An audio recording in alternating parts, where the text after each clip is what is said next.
Recording. Perfect. Thank you. Yeah, and feel free to make comments in the chat. So yeah, we'll get started with introductions of our wonderful guest speakers.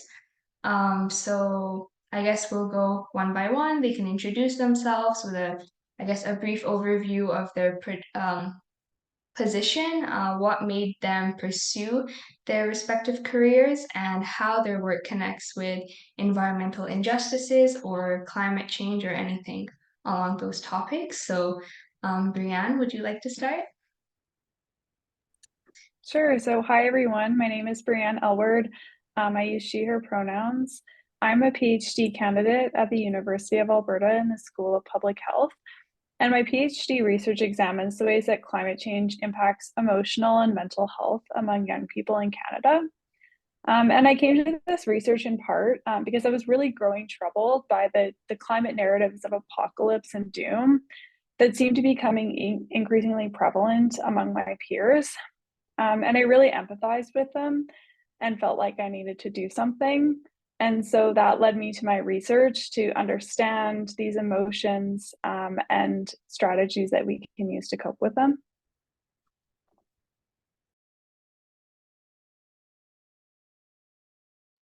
Great, thank you. Marina, would you like to go next? Yeah, sure. Hello, everyone. Thank you for joining. I see that there are a lot of people here. So this is great. Well, I have a multidisciplinary background. I have a bachelor degree in microbiology, and then I did master's degree in molecular biology. Both research, my thesis, my bachelor and master's thesis, uh, were focused on how environmental changes are affecting the health status of marine mammals, so of wildlife. And when I was working with wildlife, I realized that we humans share a lot of things with wildlife. We share space, we share resources, and we need them. So I saw striking impacts of environmental changes in wildlife. And then I started asking what was happening in human communities that actually shared and on fair hand the natural resources with this with wildlife. And that's why I started working with fishing communities, with coastal communities. And my current research, my PhD research, is on how climate change is impacting the health status of fishing communities in remote locations.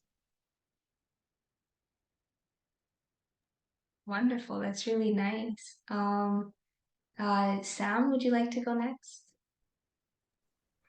Hello, my name is Sam. I use they, them pronouns. I'm in Edmonton, Treaty 6 territory, and I work as a psychologist, a clinical psychologist, so providing therapy to clients.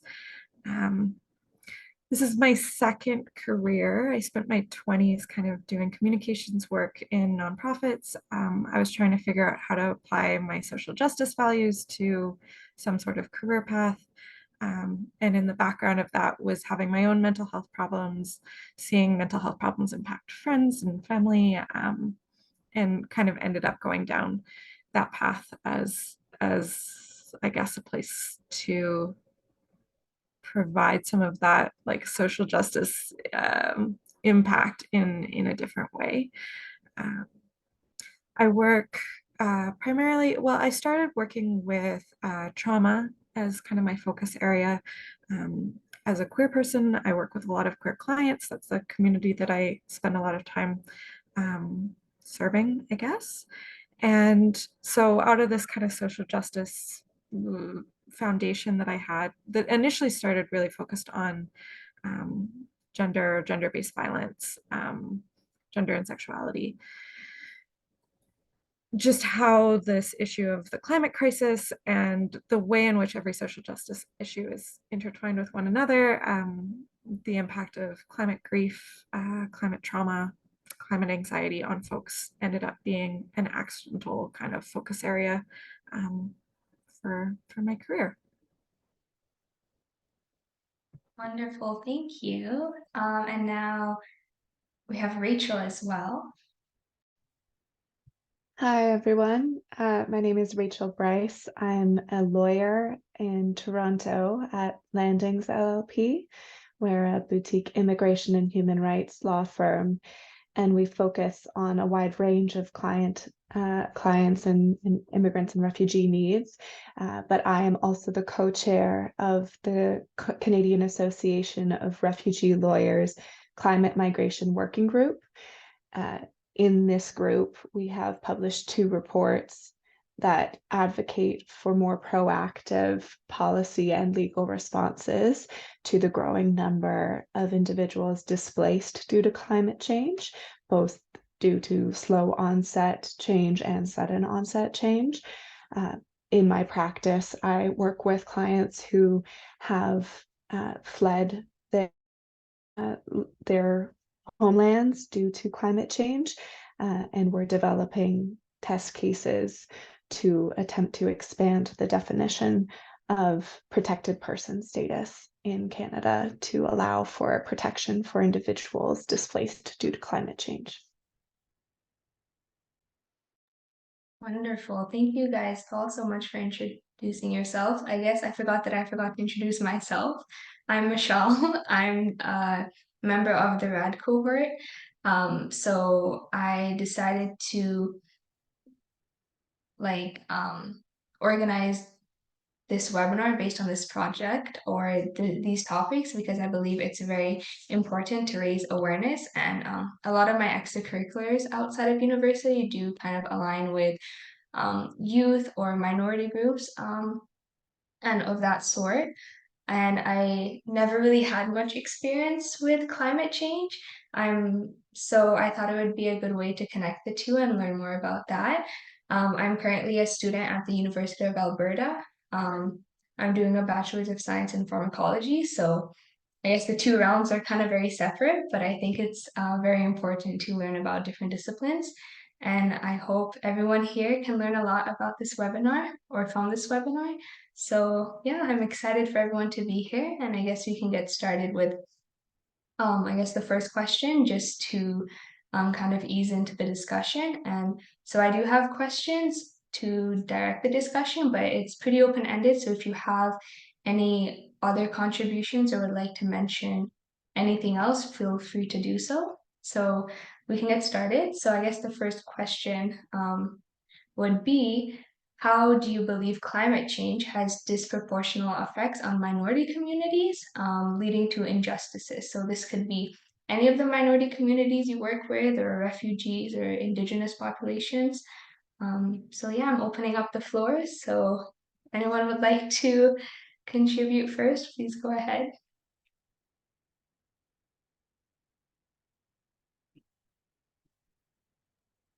I can speak to a more global international perspective, and then I think less about the domestic itself. But in my line of work, we see very clearly a disproportionate impact due to displacement from climate change, where climate change, as many of us know, has strongest effects in countries that are less industrialized and less developed.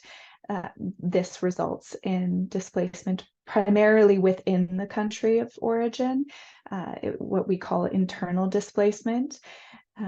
And largely, the issue is exacerbated by a lack of resources and political will to respond in those countries of origin, and then further exacerbated based on the nation state system we're under and the walls and barriers between seeking refuge in other countries.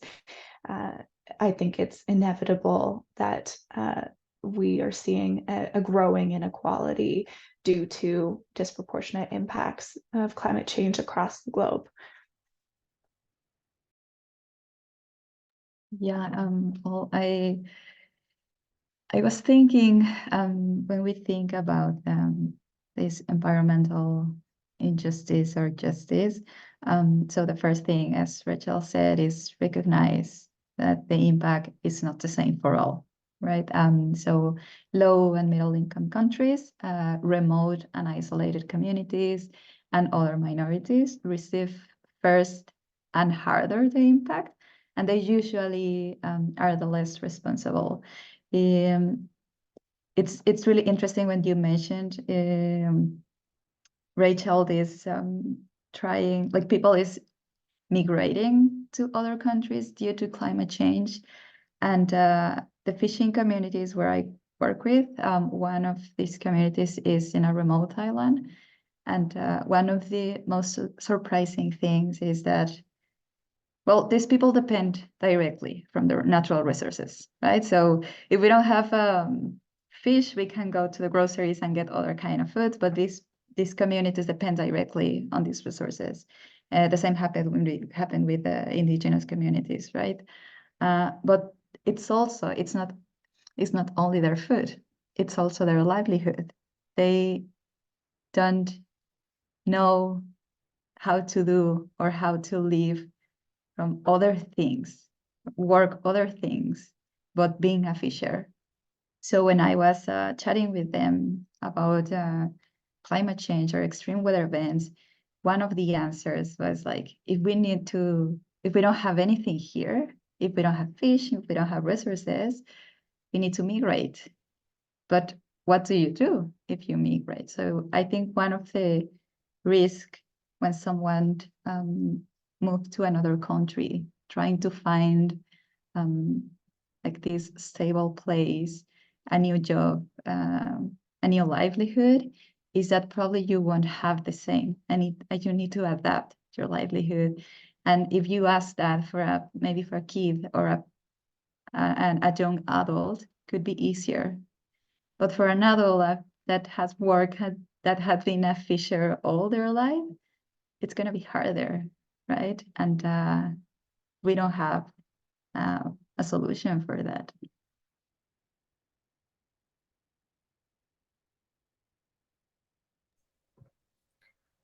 I think, kind of just to go off what you were saying, Marina, it doesn't happen that people are only impacted by one thing at a time. Like, for instance, in Edmonton, in Treaty 6, if you're experiencing houselessness, you're just inherently more at risk of the impacts of the climate crisis. You're exposed to the smoke in the summer, you're exposed to the extreme weather events, you don't have access to water in the same sort of way as your house neighbors do, and the issues continue. And I think most folks who are experiencing houselessness would not describe the climate crisis as like their number one problem, because there is so many intersecting factors. And that happens on a global level as well. I mean, just before hopping on this, I saw an article about the climate impacts, the environmental impacts of the genocide in Palestine happening right now. I don't think that's the number one concern, that there's white phosphorus in the land now, but it's those are intersecting issues that happen all at the same time.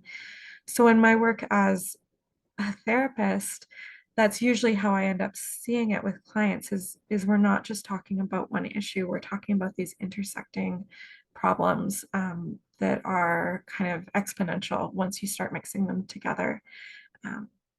And there are definitely sessions where I say, like, psychology is not the right tool for this. I'm happy to talk to you about this. I'm happy to provide support, but me giving you those psychological tools on an individual basis doesn't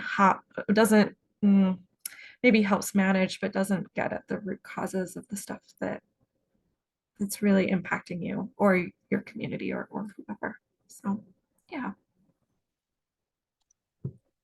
Yeah, and just to build off that a little bit, sorry, I think I got kicked out for a minute, so I apologize if I'm repeating anything that anyone already said, but I often think of this question in terms of the social determinants of health. So factors like age, gender, income, maybe your occupation, things like that, that can really modify your risks from climate change and your experiences with climate change. And just as Rachel said, these are really intersecting. So they're not additive, they can be really amplifying factors that can change your ability to respond to climate change.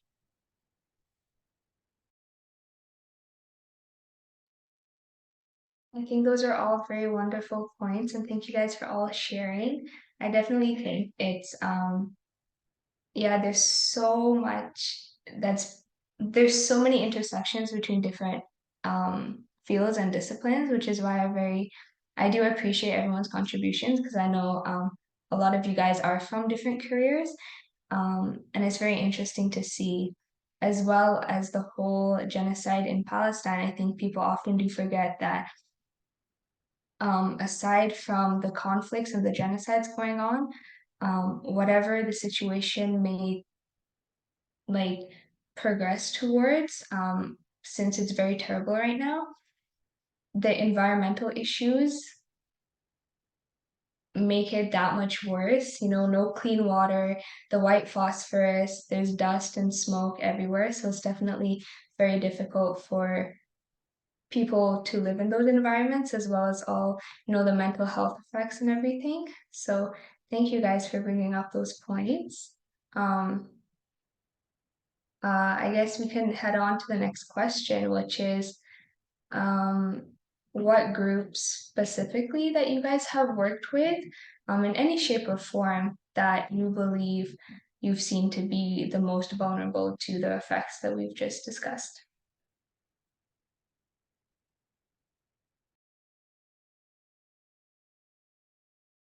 I can jump. I can combine this with other stuff that I was thinking while Sam was this like saying they're really good points, because well, I've been working with fishing communities, and you're completely right. It's not their first priority, and well, I think that's one of the points, since there are many other problems in these small communities and remote and minority groups, that make them more vulnerable, because they can't put a lot of energy on adapting or mitigation strategies, because they need to put all their energy, resources, and time in trying to solve other immediate problems. And I think that's one of the things that maybe all have in common, all the minority groups and vulnerable groups have in common. So now taking your new question, Mashal, I guess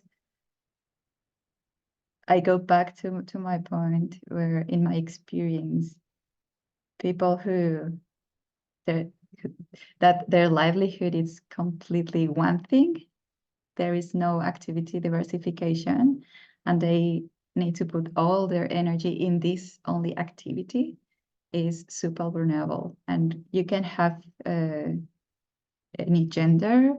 In my case, women from fishing communities obviously are more vulnerable, because since these are small fishing communities, there is a huge gap in gender development. So women are the most vulnerable, because they usually don't have a stable work. Their participation in the fisheries is enormous. There's a lot of work and a lot of research going on that, with numbers that they contribute. Their contribution to the fishery is huge, but they don't get paid, and they don't have or other benefits that maybe men in the fishery have. So that's another thing that add to their vulnerability. Maybe children in this community, that they usually don't have an option to decide what they want to do with their lives. They probably are going to be fishers, and they don't have other options, because they live in this remote community, and the only thing that they know as a livelihood, it's been a fissure. And it is also a cultural thing. It's important for them to grow up and be a fisherman. So their possibilities of activity diversification reduces, and that adds up a little bit to the vulnerability for children.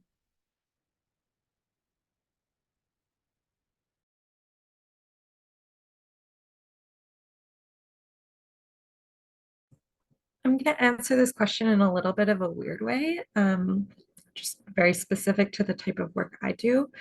I think broadly we've kind of talked about how increased marginalization increases like material risk of environmental impacts, climate crisis, all of those sorts of things. But in terms of like the part that is my job, which is the mental health impacts of I guess all of those, I'll say the climate crisis, but it's bigger than that. I tend to find that folks who have had trauma in their lives outside of the climate crisis, so childhood trauma, complex trauma for sure, seem to have more I guess mental susceptibility to being quite negatively impacted by kind of going through this particular time and issue and experience, which makes sense if you've already had that kind of blueprint experience of trauma. And when I say trauma, I mean times when your nervous system has been overwhelmed, where you haven't been able to, or you haven't felt able to protect yourself or other people. Obviously much more common in children just because we have smaller nervous systems when we're kids, and we have less control over our environment. So like you grow up in a household where there's abuse and you hit adulthood, and now you're reckoning with these larger, like not family size problems, these larger global problems. And it pokes a lot of those feelings of, I don't have control. I don't know what to do. I don't know how to protect myself or other people or my communities or the land.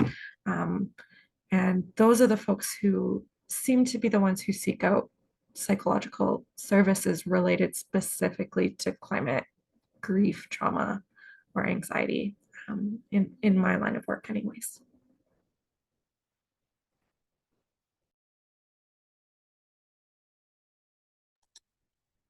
Just to build off what Sam was saying, most of my work is with children and young people. And I think another factor that kind of comes into that disproportionate burden is just the time in which they're born. So just by a matter of the time that they're born, they're going to bear a disproportionate burden of climate change.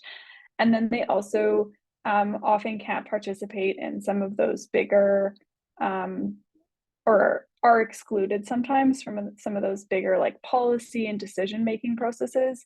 And for people who are under 18, they can't vote. And that's a huge strategy for electing people with, just climate policies and things like that. So, yeah. Yeah, I think all of those are excellent points, and to combine them, I find in my work, I see a different range of vulnerabilities with clients that are able to access my services, and the mere fact that they can attempt to hire a lawyer shows that they have perhaps more resources than others in their community. What is interesting, and I think an important note to remember, in the migration literature, we see that for similar reasons, the ability to seek other livelihoods or to move, the ability to move from your home requires resources, and there's a relationship between income and migration that means that if you're under a certain bar, you're not even able to consider leaving, or the most you can do is try to go to the next town over or move internally, which is why the disproportionate number of those displaced due to climate change remain internally displaced. Once you have resources, you then are above this bar and you may consider moving outside or to a city. You see a lot of urban-rural migration within countries that create an attempt to create new livelihood. As Marina was describing, the only livelihood you knew is no longer possible. And so I think you see vulnerabilities due to geographic isolation, due to very low income, just where you are on the earth creates even more vulnerability. So if you're on a small island developing state, there's nowhere to go, really, and you are faced with having to find an alternative place to land if your country is not able to support you. I think that what I've seen too, maybe building off of the point Sam made, is that my clients who come to me with more explicit climate motivations for their movement, which is rare, by the way. Most clients don't come to me mentioning climate at all. Again, similar to what Sam said, most clients come to me seeking a better life, and then we learn that climate is part of that picture. But those that do define their move based on an environmental disaster, for example, are faced with the repeat threat of environmental disaster in their home country. And it's almost the building of the trauma of experiencing environmental disaster and then fearing the repeat of that disaster that ultimately pushes people to move. Most of my clients, if they're forcibly displaced, by definition, did not want to leave. They did not want to leave their home country. And what eventually pushed them was desperation or ultimately a complete lack of alternatives. Yeah, if I can jump again, I think that's a super important point, because when we try to think about who's vulnerable, so in our research group, we try to see the health effects of climate change.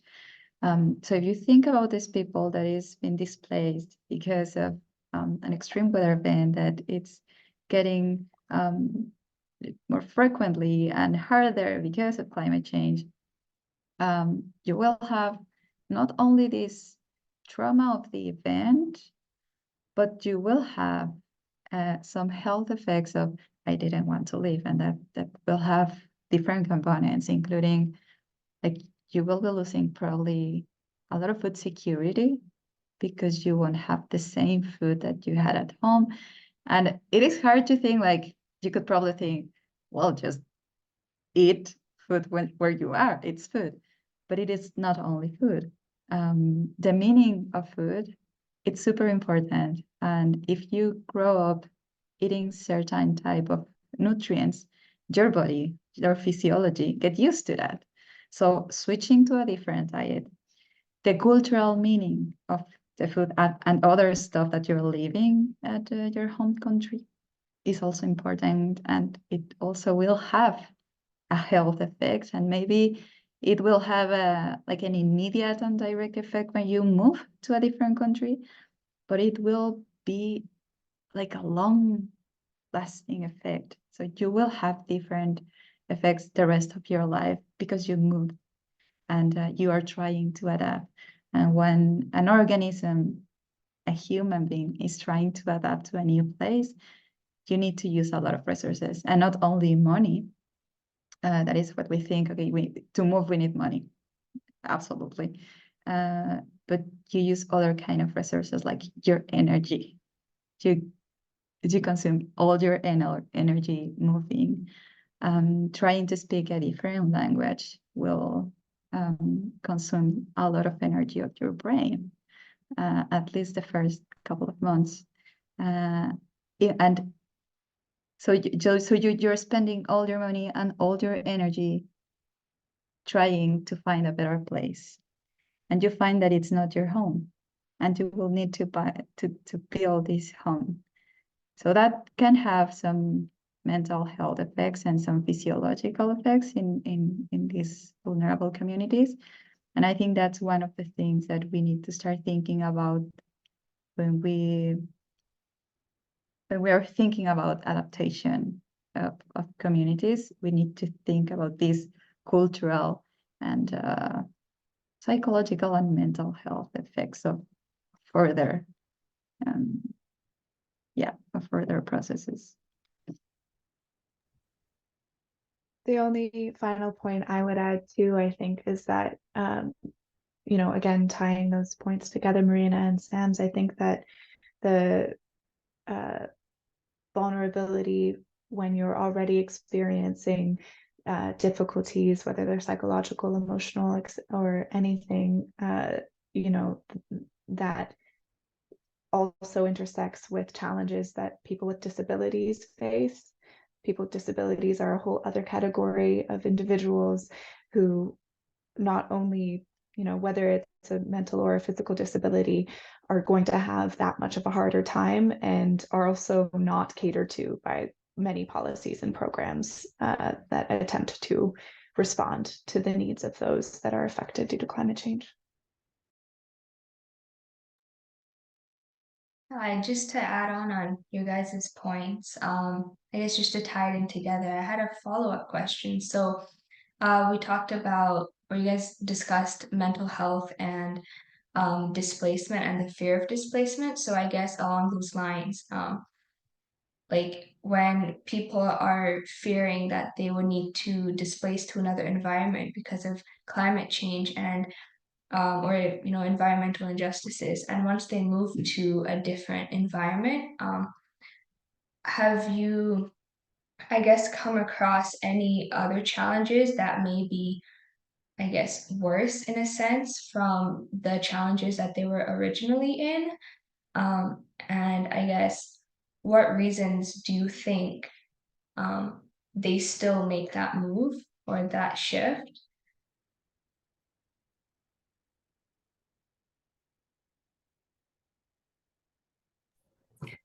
Something that I've been thinking about a little bit, also for myself, is like living in the global north in the West. We are typically like the refugee receiving countries. But I like in Alberta, we're experiencing pretty intense and rapid changes related to the climate crisis that is making it quite a dangerous place for a lot of people. Like I'm thinking of our forest fire season last year, which seems like it will be at least as worse, if not even more so this year.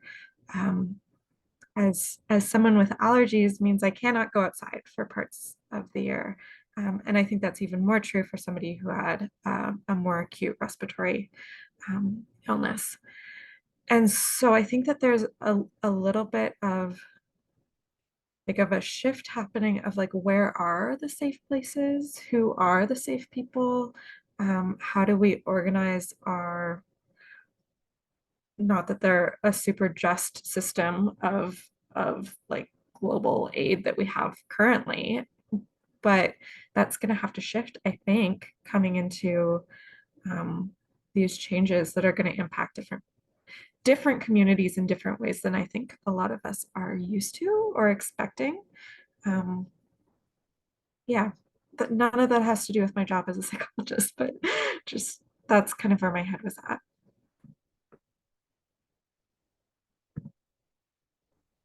It is a looming question on my mind as well, mostly because I'm in this sort of legal mindset when I'm addressing these issues, where currently Canada on paper has the resources to respond to these issues, both domestically and internationally. Currently, they're not. And we're advocating that, in my capacity as co-chair of CARL, the Climate Migration Working Group, we create these policies and programs and legal amendments to respond to international need, to create pathways for individuals who meet a certain level of need and desire to move. The advocacy we're doing now feels incredibly urgent, not only because the displacement has been going on and continues to grow year by year, but also because of the point you raised, Sam, where as the effects of climate change grow in Canada, the unfortunate pattern we're seeing is a closing down of international aid and a closing down of our willingness to create these pathways and programs to support individuals not in Canada. There are many, many people, both in the Canadian government and in the international agencies working on this, that will continue to work on this, even as issues grow within Canada. And there are many individuals within the new Ministry of the Environment that will be responding to the needs of Canadians impacted and Indigenous peoples impacted in Canada and on Turtle Island. But I am fearful that the global nature of this issue, counter to what we might hope, which would be a unifying and a coming together, is first going to further divide and create further barriers and inequality, unfortunately. That's my fear.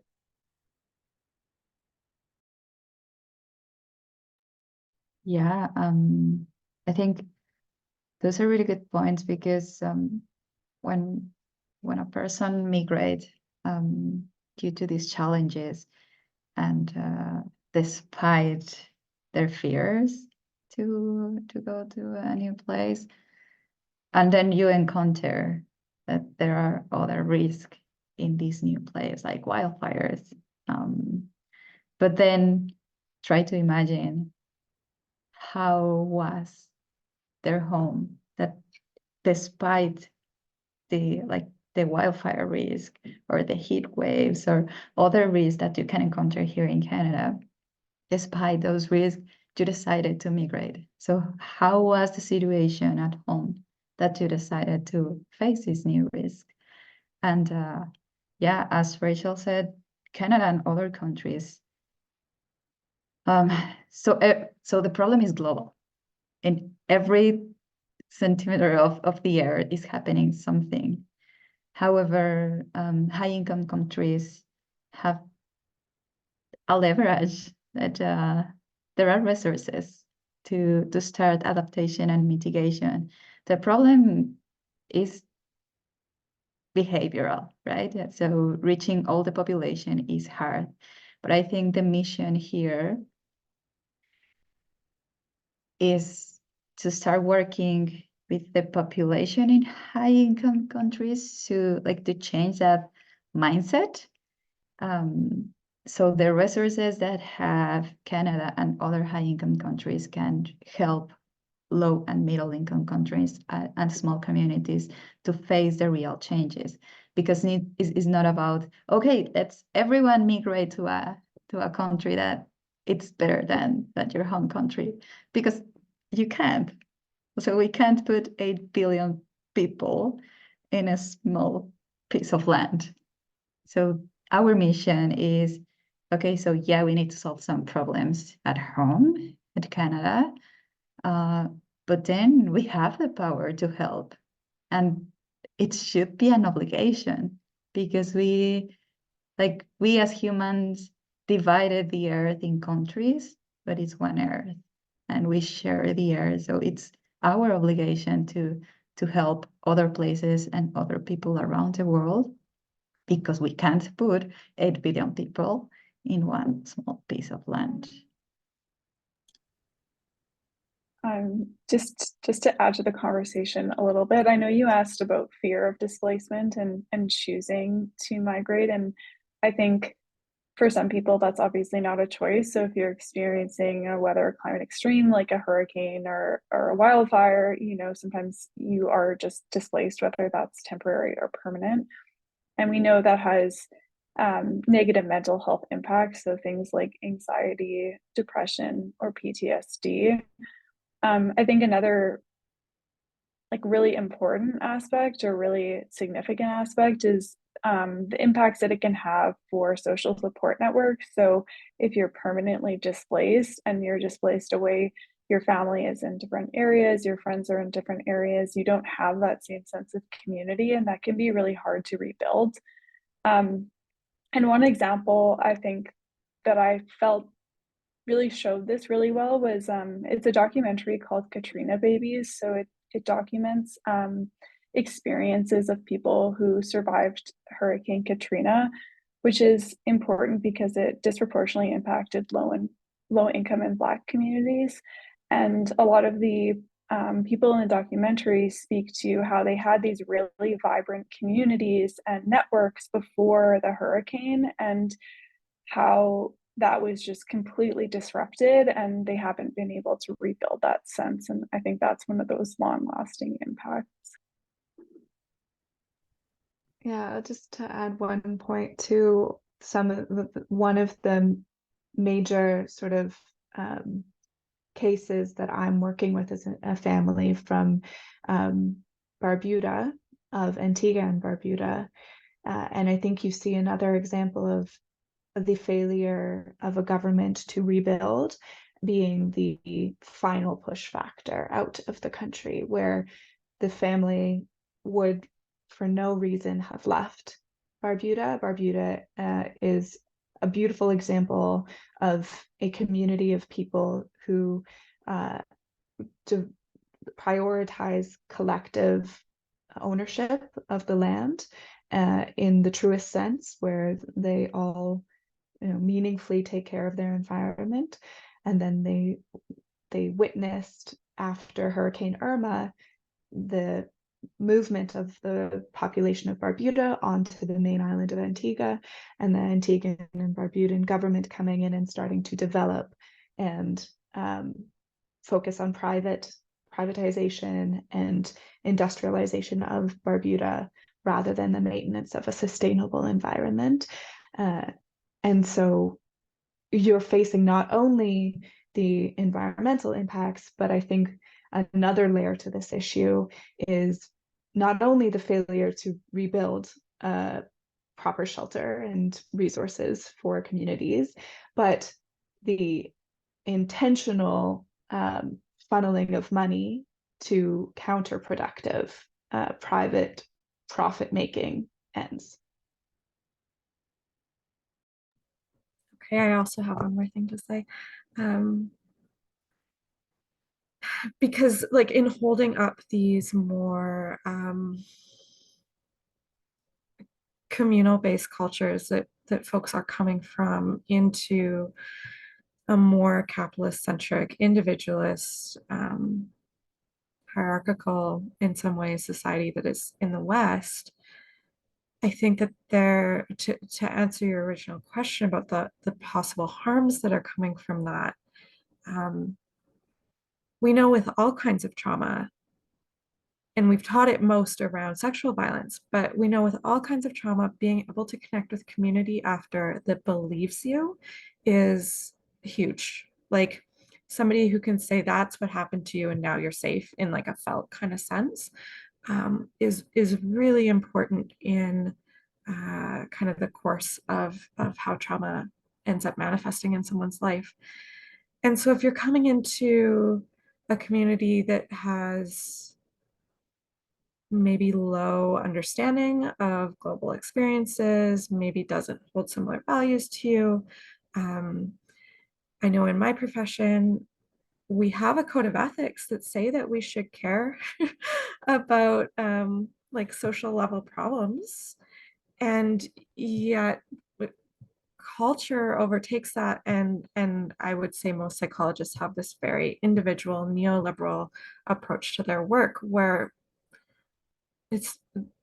they're here to treat their DSM category. They aren't here to know about what it was like to live in Barbuda before coming here.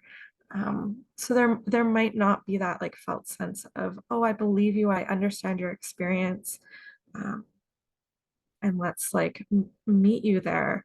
You might get somebody who's like, oh, cool, where's Barbuda? Is that in Africa? Like you, right? Like you might not have, there might be a lot of micro and macroaggressions that are occurring after the fact that really do make the impact much worse.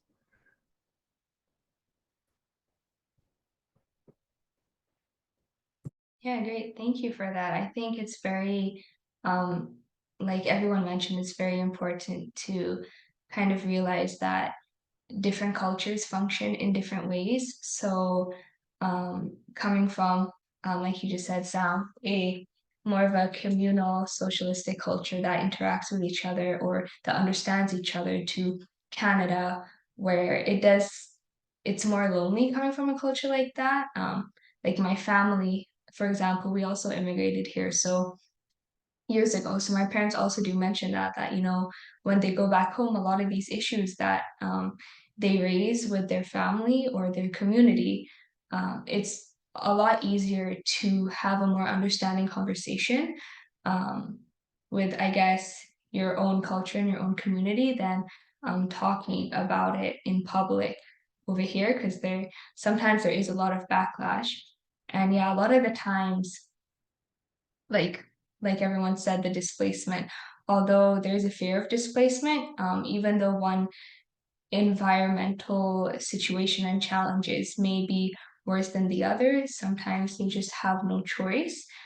So I guess along those lines, how do you guys believe that having more accessible education or awareness to these cultural differences, or I guess these environmental challenges in communities, in northern communities, or western communities, these capitalistic communities, do you think that that would be beneficial, just to have everyone more understanding of the settlement of newcomers to Canada who are fleeing these situations?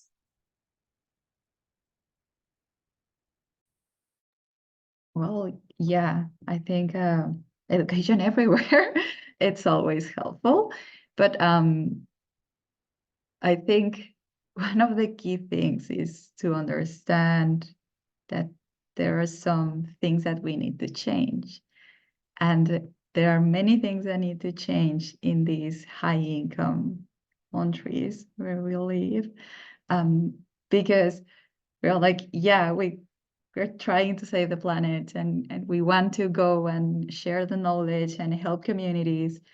But then we have here in Canada 25 degrees Celsius, and we put the air conditioning, right? Because it's too warm. And then you go to a tropical country, a low income or middle income country, and they are 35, 40 degrees with warm, obviously. They are hot. They don't have air conditioning. So part of the education is realize that, so there, obviously the cultural part, we need to respect and we need to recognize that this part is important from the psychological aspect. As Sam was saying, like you need to understand so you don't make these microaggressions and comments. That it's not only, oh yeah, that's a beautiful country. Well, yeah, it's a beautiful country, but I migrate for one reason, right? And the other part is recognize and educate our communities that we are putting a lot of pressure, more than the vulnerable communities that are actually migrating to our country. And that's another thing that that we need to realize and start changing. So that educational part is, yes, first of all, understand that this is happening, and this is happening to vulnerable communities. And we are being the cause of all these problems, or we are putting more pressure on those communities. So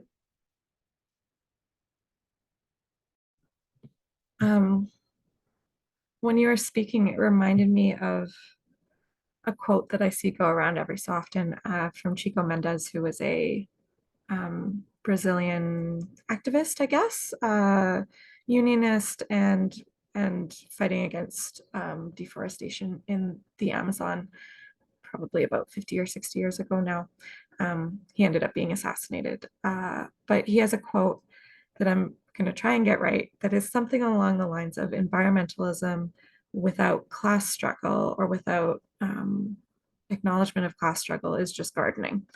And I like what I take away from that is, and this isn't just true for climate crisis, it's true for all of the issues that we're talking about, that there's this real push to maintain some sort of like status quo with like the sprinkling of diversity and inclusion, or the sprinkling of let's not waste because we love the environment, but not with that like political, like truly political context and understanding of the underlying issues. So another person I look to or have been looking to lately is Dr.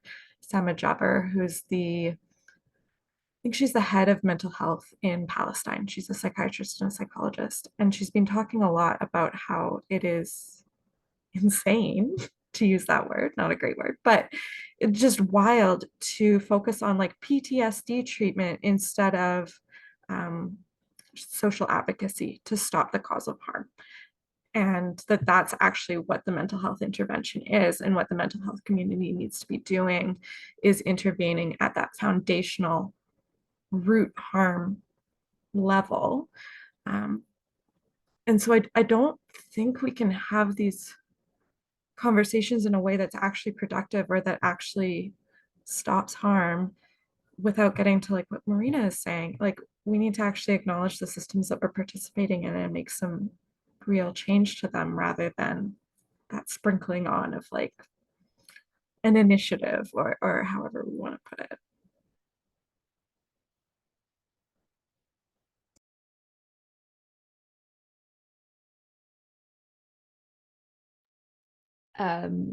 Yeah, I strongly believe in every part of this conversation that the solution to these issues that we're facing, the very human, but then frankly, broader environmental issues, just about maintaining the beautiful earth, requires a paradigm shift in all the different structures that are powers that be. In my line of work, the paradigm shift has to be away from securitization of borders and the further strengthening of the nation state system. And we need to have a shift towards globalization in the fullest sense of the term, not just of capital, but of human rights and international governance that actively and proactively responds to global issues. That paradigm shift also has to occur, I think, at the social cultural level, where Western and high income nations fundamentally need to detach from capital and focus on community.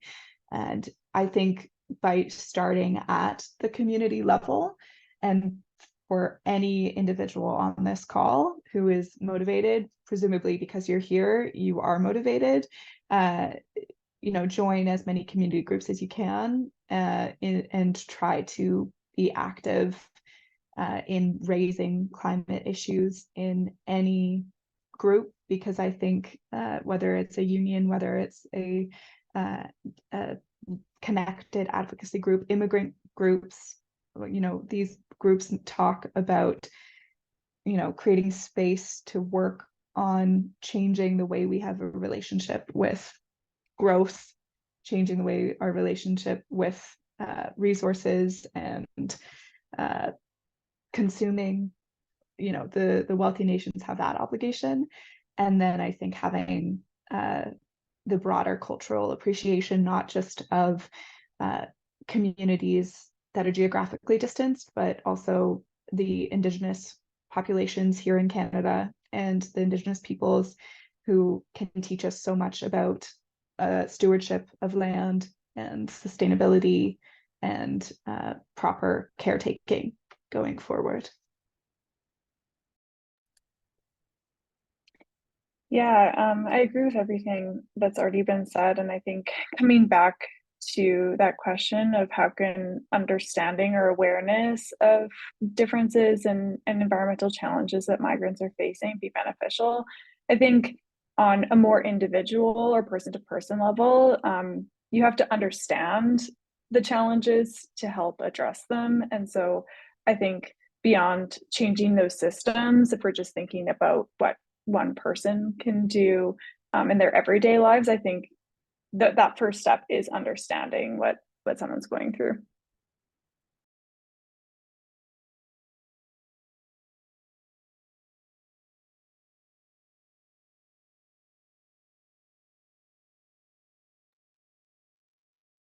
Hey, thank you. So based on this discussion, there's obviously a lot of limitations and a lot of areas that need to be further researched and explored and tackled from a systemic level instead of just, like you said, Sam, adding like superficial, I guess, discussions or just superficial things to try to mitigate it. So along those lines, what are some additional ways that you guys think could help add more research or from a systemic level, from a more political level, maybe more globally? What are some ways that you guys think this issue can begin to like be tackled? Yeah, or how do you think adding these different groups and these different populations into these policy making decisions and kind of that area, how do you think that could happen? Because I guess even though we are in 2024 now, it's still very limited. Like there isn't a lot of representation or there isn't a lot of voices from these communities being involved in policy making and that like area.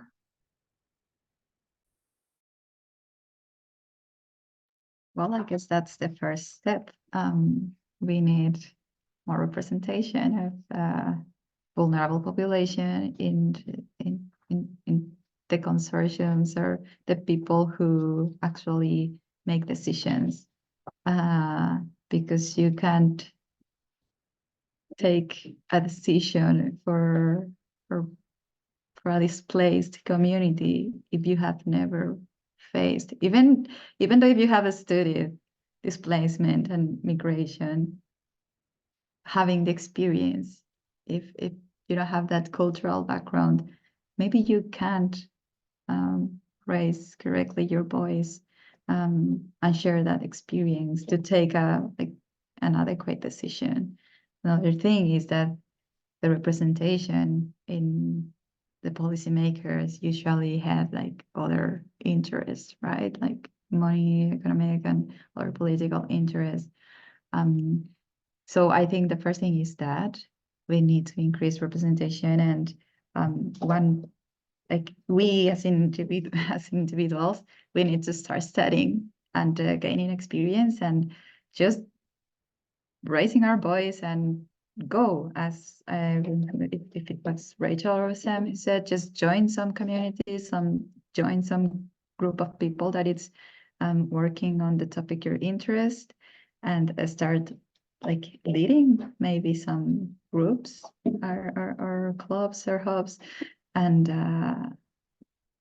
honestly, like you don't need to be a policymaker, but if you raise your voice somehow, someone will hear. And as another thing, well, that can increase representation in different areas. Another thing is that as an individual, we need to start changing our behaviors.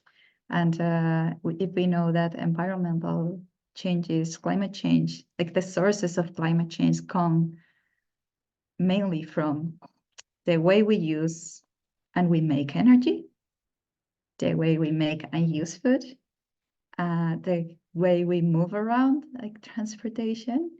So those are the main sources of climate change. We need to start changing. And one person can make a huge change.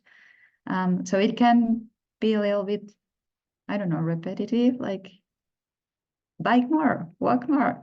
But that's the reality. We need to change the way we move around. We need to change the way we make and use energy. So we need to reduce fossil fuels to get energy. And we need to change our food system. And yes, these are big systems, but with small changes, if one person can do one change, can make a huge impact in the environment. And we are doing it. I feel like our generation and the new generation is doing it. We are being more conscious about this issue, and we are switching from this comfortable life to this new mindset of, okay, I want my earth. I want to live here, and I want to be healthy in the next 50 or 100 years. I want my children to see this ecosystem, that they enjoy this place as I did. So these small changes can make a huge impact.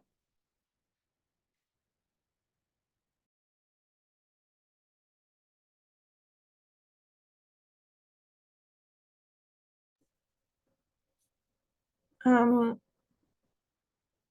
thinking about how social location impacts the kinds of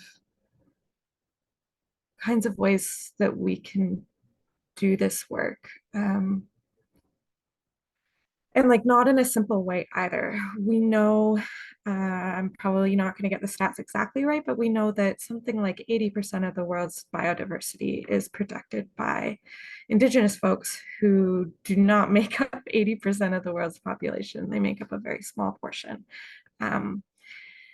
And so there are knowledge keepers that already exist. There are people that are already doing the work who maybe culturally have more access to ways of being that answer these questions than someone like me, who is very culturally white and Western.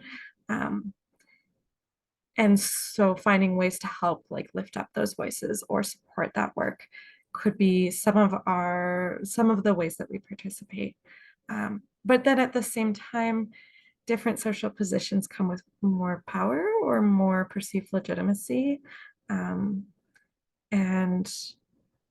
like even as simple as I can email the Canadian government as a citizen, they probably won't listen to me most of the time. They haven't. But I have that like currency of I'm a citizen of this country. I'm a voter in this country. I'm a taxpayer in this country. That somebody who's being impacted by our foreign policy across the world does not have any of that kind of social capital that I would have, or maybe doesn't even speak English, like, which, yeah.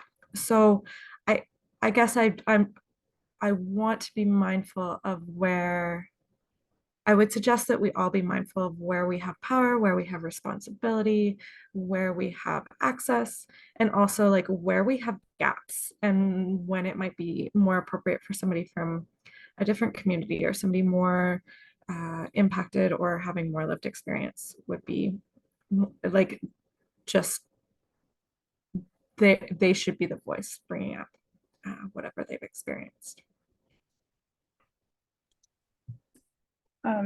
Yeah, and just to build on what both of Marina and Sam have said, yeah, I think it is really about using, for those of us who have power and privilege, using those to uplift people who don't and elevate their voices. And then I think, like Marina was saying, these are, you know, really massive problems. And so having these interdisciplinary and transdisciplinary conversations and collaborations and having those different perspectives, I think that's how we find solutions to some of these problems, because it can't just be solved by one field or one discipline.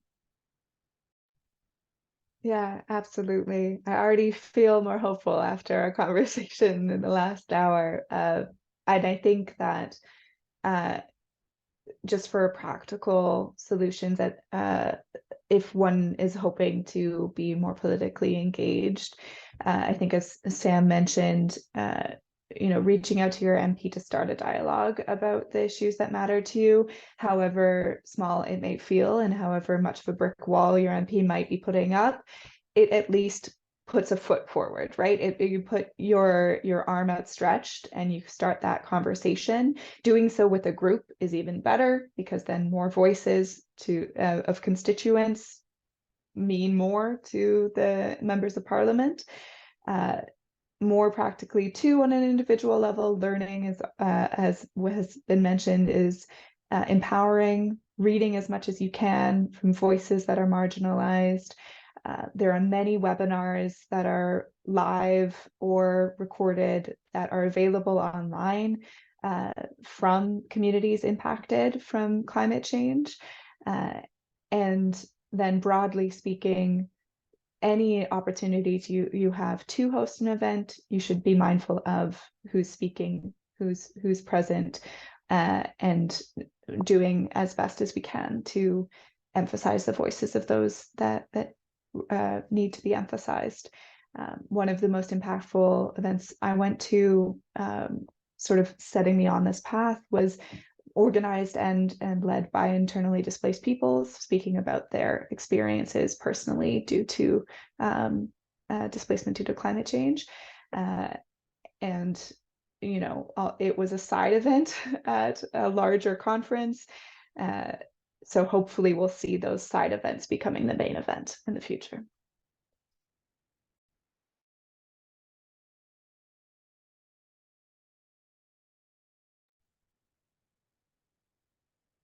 Wonderful. Thank you. I think those are all great points. And I think everyone here who's attending the webinar, we're already one step into the whole process of creating positive change, and that's really exciting to see. I think we've been getting a lot of contributions and comments within the chat. So unless any of you have any other points that you'd like to add or mention, for the sake of time, we can maybe open the chat up to questions. So feel free to turn on your cameras or your mics if you have any questions. Yeah, and I think this webinar can definitely continue to hours and hours, because there is a lot to be discussed and a lot that should be discussed in the future. So hopefully we'll be able to see that in the future. But yeah, if anyone has any questions, feel free to type it in the chat, or you can unmute yourself and ask, or if you have any contributions as well, feel free to do so. Yes, Khadija, you can go ahead. Hi, this is a specific question for Rachel. I was just wondering, like, how do you support people who are immigrants or refugees affected by environmental disasters when it comes to their cases, especially if they've lost maybe everything due to some sort of disaster? How do you help with their case when it comes to that? Just curious. It's a very good question. So the issue with Canadian law as it stands is that there currently is no pathway for environmentally displaced individuals. There are many different pathways that those displaced due to climate change can take. They're just not specifically for those displaced due to climate change. What we as the Canadian Association of Refugee Lawyers is advocating for is the creation of specific definitions of a climate migrant. There's a distinction between a climate migrant and a climate refugee that is very active in the legal space, and you may come across it in literature if you read it. I won't go into it right now. But to your question, practically speaking, when we have an individual come to us, there's a very fine line that we may choose to take to try to bring them through the refugee path. You need to meet a very specific legal definition for that to be at all possible, specifically trying to find your way into a definition of a refugee through one of the 5 grounds stipulated in the 1951 Refugee Convention. That would be race, religion, membership in a particular social group, political opinion, and gender. And these will allow you to claim refugee protection if there's a persecuting agent. Again, a very slim margin. More typically, what happens is that individuals come to us where migration is due to multiple motivations, multiple push factors, what we call mixed migration. And if environmental disasters are one of these reasons for migration, we would include that in our submissions to the government, to the immigration department, and explain the reason why an individual has moved, that there's no safe place to return to, and that they require status here in the country. There are cases where Canada has created temporary programs, for example, after the Haitian earthquake or after the tsunami in India, and those temporary programs are quoted at a short-term basis, but we can use those when they come up as well. Thank you for answering my question.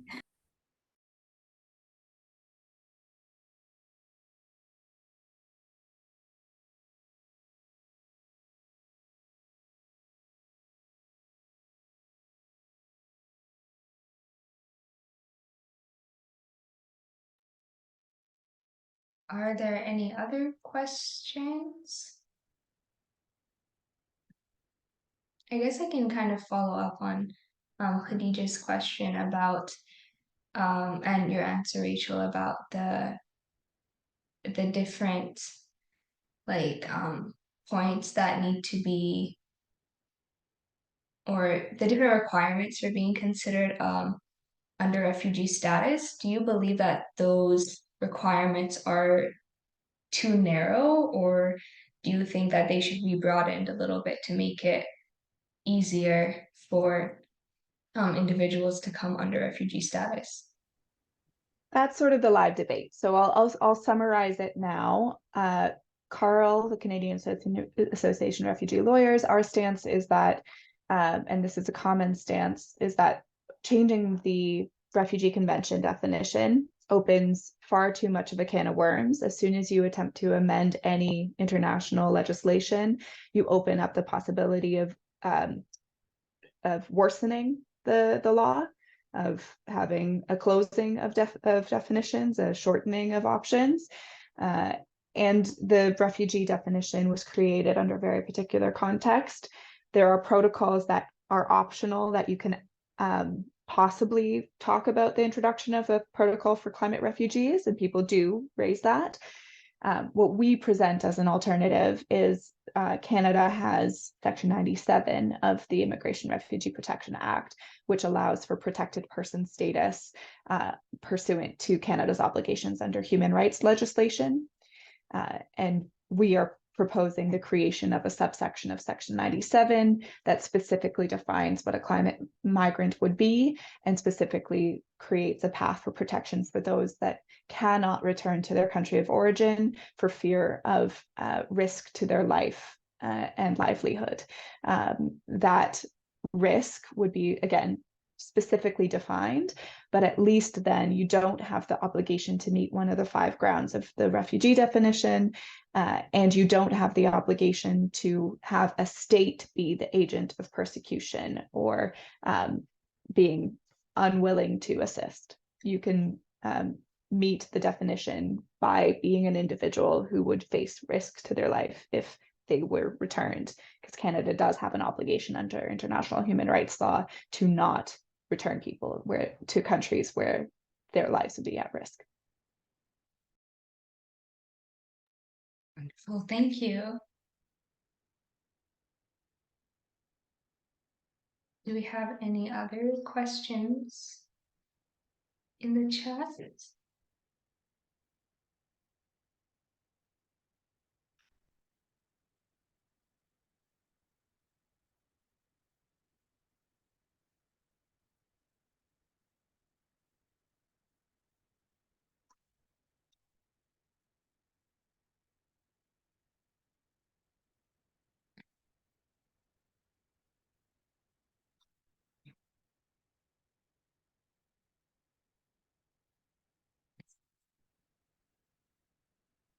Okay, then I think there doesn't seem to be any other questions. Sorry, my screen's lagging a little bit, but I don't think there seems to be any other questions, so we can close it off here. And thank you everyone for joining, and thank you Marina, Rachel, Sam, and Brianne for contributing to these discussions. I think every point was very well discussed, and I definitely learned a lot myself. So, and I hope everyone else who attend also learned a lot and are motivated to try to change things. Even if it's locally, any change matters. So if there's no other questions or any other last minute points, I guess we can close the webinar here. And I will be sending the recording to everyone who had registered.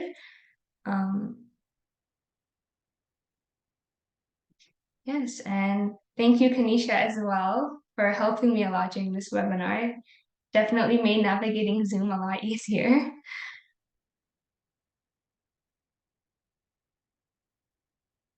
Wonderful.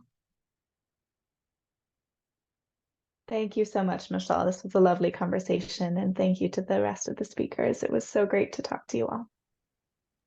Yeah, thank you so much for organizing this, and it was really lovely to meet everyone. Ditto. Yeah, thank you. And hopefully we can have more discussions around these topics in the future that is necessary. Yeah, wonderful. Thank you guys. And I guess I'll mention this as well. I will be taking a lot of these key points as well and hopefully publishing it with the Starfish Journal. So I'll let everyone know about that, and you can keep an eye out for that. And of course, I'll send it to all of you guys for confirmation, just to make sure that you agree with everything or all the statements that I'm quoting you on.